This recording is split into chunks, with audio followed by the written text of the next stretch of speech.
By the time dinner begins, many of us are already tired. Not because cooking is hard, but because the kitchen asks us to make too many small decisions. Where is the knife? Where should this go? Why is there never enough clear space to begin? In many Japanese-inspired kitchens, calm does not come from having more space or more gadgets. It does not require a perfect home. It comes from a few small habits that quietly remove friction before it drains your energy. Today, I'll show you 7 simple kitchen habits. They can make cooking feel lighter before you even turn on the stove. And the answer is not to buy more organizers, more gadgets, or a bigger kitchen. In fact, more things can sometimes create even more decisions and more things to put away. What makes a kitchen feel calm is not perfection. It is having a few simple systems that make the next step obvious. These Japanese-inspired habits are small, gentle, and practical. They do not ask you to do more. They simply ask your kitchen to ask less of you. And the easiest place to begin is not with every drawer, every cabinet, or every shelf. It is with one small clear space. Habit 1, one clear space. The first habit is not about cleaning your whole kitchen. It is about protecting one small clear space before you begin. Not a perfect counter, not an empty room, just one small landing space for a cutting board, a bowl, and your next meal. Because when every surface is already carrying mail, cups, medicine, bags, or unfinished tasks, cooking feels like one more problem to solve. Your brain does not see a countertop. It sees visual noise. And visual noise quietly makes even simple things feel heavier.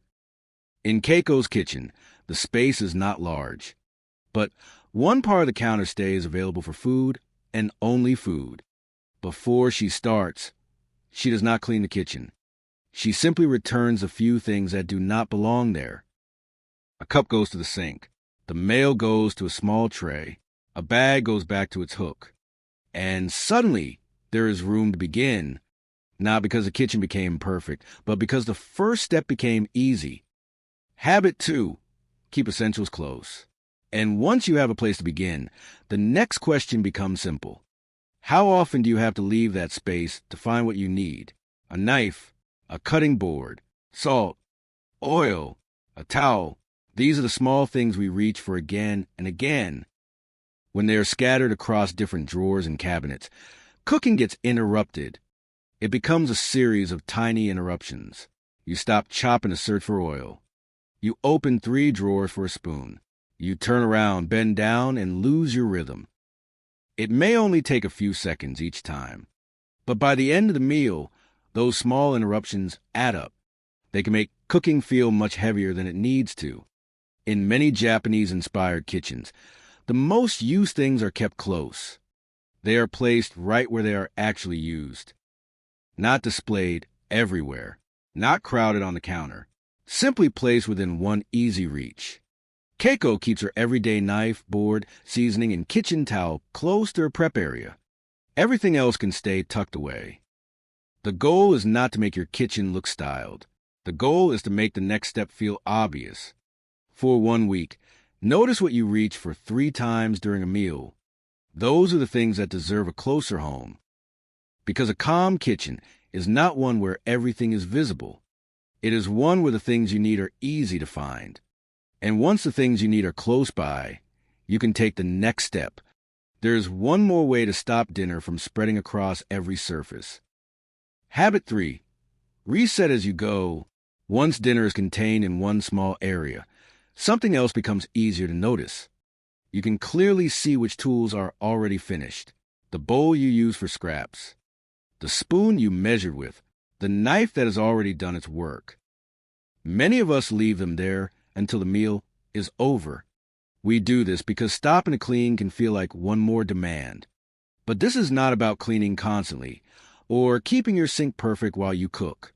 It is a gentler habit. When one thing is done, give it its next home. That may mean a quick rinse, the dishwasher, or simply standing it in the drying rack.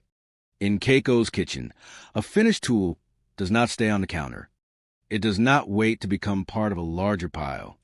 She clears in the smallest possible way, then returns to the meal. Habit 4.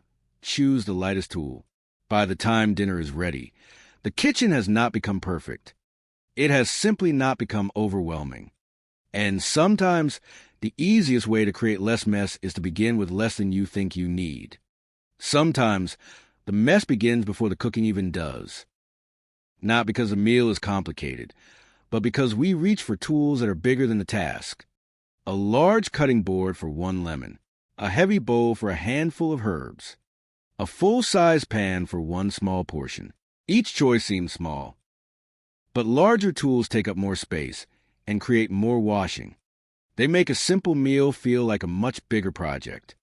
In Keiko's kitchen, small jobs are often given small tools: a little plate for scraps, a small board for fruit, a compact pan for 1 or 2 servings. It is not about owning dozens of special tools. It is about choosing the lightest tool that can do the job well. Because when the task feels smaller in your hands, cooking often feels smaller in your mind, too. Habit 5, a home for everyday items. But even the smallest tools can make a kitchen feel crowded. This happens when they have nowhere quiet to return to. And often, the things filling a kitchen counter are not kitchen things at all. Mail, reading glasses, vitamins, keys, phone chargers, a handbag you meant put away later. None of these things are wrong to have.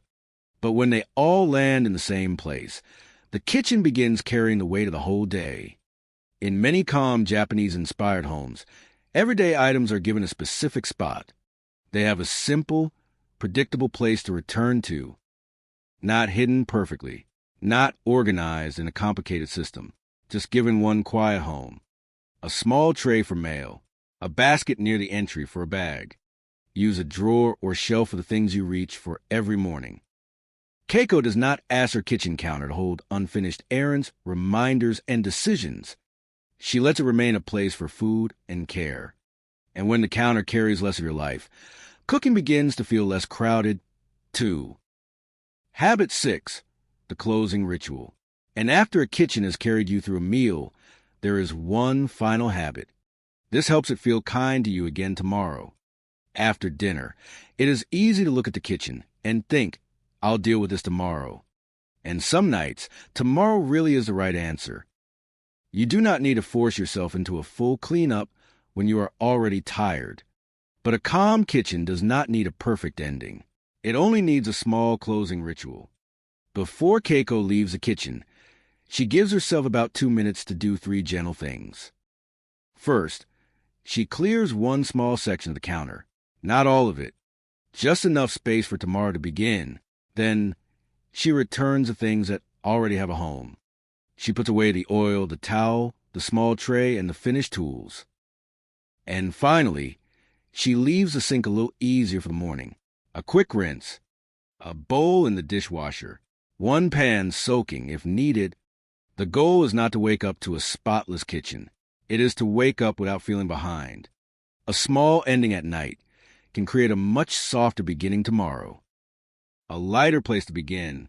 None of these habits are big, but together they change the feeling of a kitchen from something that drains you.